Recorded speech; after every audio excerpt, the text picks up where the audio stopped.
Hiya, Dr. Alison J here. Hope you're having a great day. So it was funny when I came back from the decade in Asia and I opened up a Facebook business page when I dropped my classroom and admin teaching career and took my side gig, energy medicine sessions and holistic life coaching full time. I took out a Facebook business page, and at that time it was 2010, and it was like, okay, how do I calm myself so that people understand what I do? And so I use the word healer. It's the only place anywhere where I use the word healer, because not only has the industry evolved, but healing something comes from the perspective of there is a problem to fix. My first book, What If There's Nothing Wrong, on many levels is that title, because if we assume that there's something needing healing, we have to assume there's something wrong, right? So the nature of the ego mind is to come from the perspective of there's something wrong, because its job is to protect us and help us navigate the physical plane amidst all the metaphysical data going on that we're living amidst. So it's going to look for what might be a problem, what might be a threat, to keep us safe and help us navigate the metaphysical plane within our physical lives. So the idea that if we were to follow all of the thoughts that our mind has, or the majority of habitual thought patterns or entrenched storylines, and to go at it from a perspective of, I need to heal that, there's something wrong with this, rather than a recalibration, which deals with the cause of that self-talk, habitual storyline, or entrenched storyline, habitual thought pattern.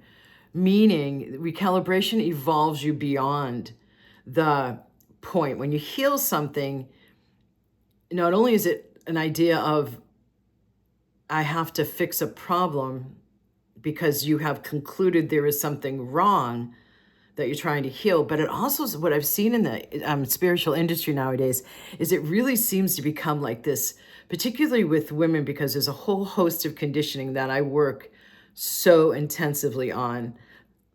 And it's not even worth 1 minute, because if I go into it, it's such a huge topic.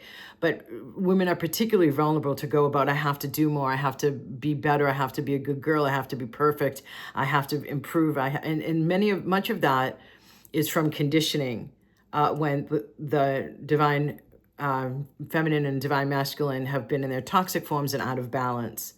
And that conditioning is coming to the surface, and for all of us women to purge it, as well as the men.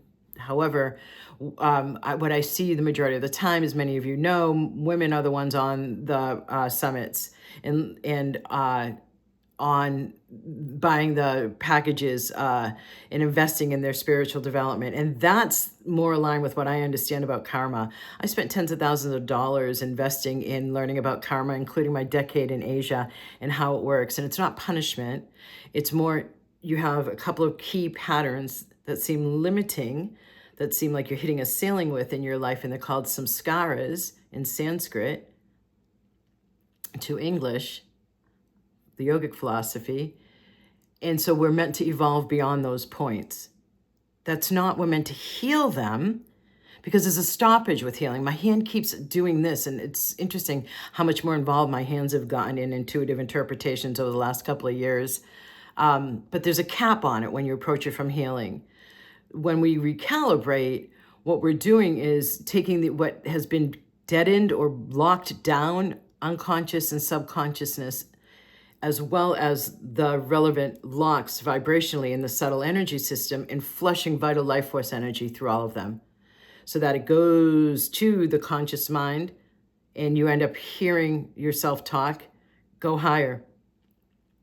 Because you have had fresh vital life force energy, or AKA light, flushed towards your frontal lobe. And now your consciousness is expanded, so you're going to start to perceive new possibilities beyond your peripheral. And you're going to actually be able to take your life, make it more expansive, and go higher. So recalibration is that sense of going higher instead of the old focus, which I still see so many people suffering from. And I don't even like to use that word. It's weird that I just did. Healing and I have to fix something else, and there's something else wrong, and they just keep buying more and more programs. I think I have this block. I think I have financial blocks. I think I'm blocked with my self-worth. I think I don't value myself enough. I have too low a self-esteem. Okay, so the recalibration is also typically involving a reframe. There's just so much play we can do, and that I love to do with people to get you to move beyond, like, even that processing. I always say that word like that because I go nasally because I go heady, because that's what I think of with processing. Remembering that my first major was psychology for 3 semesters in my bachelor's program, and I changed it. I left it because I was like, you're not showing me how to be the happiest, most thriving version of myself. Know how to help others do that. And ever since then, I've been exploring the holistic metaphysical aspects of it. And so one of the things I understand vibrationally is the more and more we talk about something, the more locked down into the physical, and then the more dense it becomes, right? So that's a storyline. And so if you're a trauma survivor and you keep talking about it and processing it in therapy and with friends, it's locking it more and more solid, when subatomically energy acts as waves. And the only way it collapses into the physical is an extremely strong emotional reaction or repetition. So if you're processing and you are actually with someone, nonetheless, here's a good example of it, who has presence and can really receive you and hear you, and you can open up and drop down out of the processing and more into the heart space, so that, you know how when you're just being really listened to, you can hear yourself emerge with a new awareness. That's not processing.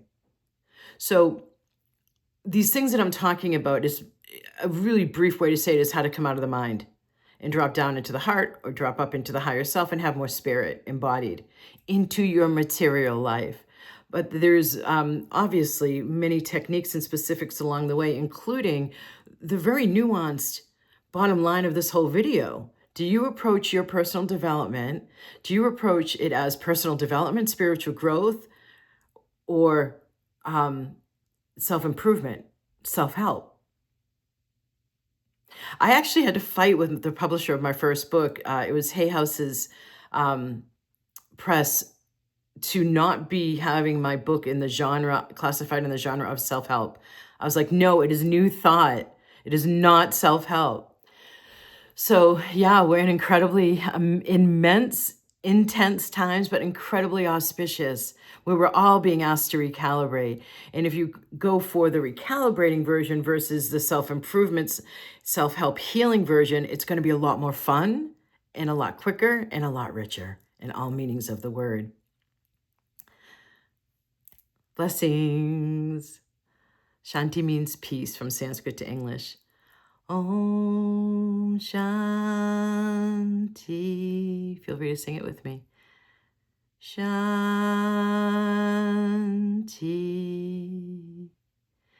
Shanti.